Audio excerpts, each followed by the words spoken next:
कहानी एक ऐसे शहर की है जहाँ कबीर राज नाम का एक मशहूर जादूगर रहता था। उसके शो हमेशा हाउसफुल रहते, बच्चे बूढ़े जवान सब उसके दीवाने थे। दुनिया की नजरों में कबीर एक शरीफ सादा और शानदार कलाकार था।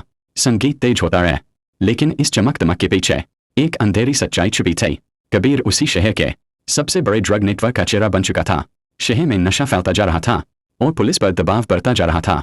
यह केस आया ACP राघव के पास। राघव ने पहले एक नशेड़ी को पैसों का लालच देकर गवाह बनाने की कोशिश की, लेकिन जब उसने मना कर दिया तो राघव ने खुद एक बड़ा रिस्क उठा लिया। उसने अपना हुलिया बदला और नशेड़ियों के गैंग में शामिल हो गया, सिर्फ इसलिए कि असली सप्लायर तक पहुंच सके।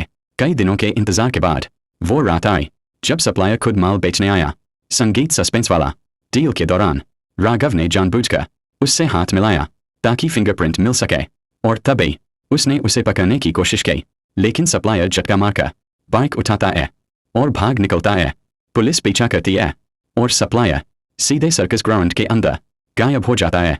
वही जगह जहां कबीर का शो चल रहा था। अब पुलिस को पूरा यकीन था ड्रग डीलर और जादूगर एक ही इंसान है। शो खत्म होते ही पुलिस कबीर को गिरफ्तार कर लेती है, लेकिन जब फिंगरप्रिंट टेस्ट होता है तो पुलिस के होश उड़ जाते हैं। निशान मैच ही नहीं होते। आंखों देखा मुजरिम सामने था, लेकिन सबूत कर रहे थे वो बेगुनाह है। मजबूरी में पुलिस को कबीर को छोड़ना पड़ा। संगीत धीमा लेकिन भारी। ACP राघव ने हार नहीं मानी। अगली डील में उसने सप्लायर को पकड़ने के बजाय उसकी पेट पर गोली चला दी ताकि एक पक्का निशान रह जाए। सप्लायर घायल होकर भाग गया। पुलिस फिर सर्कस पहुंची और कबीर की शर्ट उतरवाकर उसकी पेट चेक की, लेकिन एक बार फिर पुलिस हैरान रह गई। पेट पर एक भी खरोंच नहीं। मेडिकल मशीनें भी कोई चोट नहीं दिखा पाई। यह किसी चमत्कार से कम नहीं था। सबूतों के बिना पुलिस को दोबारा खाली हाथ लौटना पड़ा। संगीत रिवील। और तभी वो सच सामने आया जो पुलिस की सोच से कहीं आगे था। कबीर अकेला नहीं था, वो दो थे। जुड़वा भाई कुणाल और कबीर। बड़ा भाई दिन में जादू दिखाकर सबकी नजरों में रहता था, और छोटा भाई रात में ड्रग्स का धंधा चलाता था। जब भी पुलिस कुणाल के पीछे जाती, सामने कबीर आ जाता।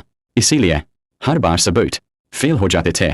शहर जिसे जादू समझ रहा था वो असल में एक खौफनाक धोखा था, क्योंकि सबसे शातिर अपराधी वो नहीं होता जो छुप कर वार करे, बल्कि वो होता है जिसके दो चेहरे हो।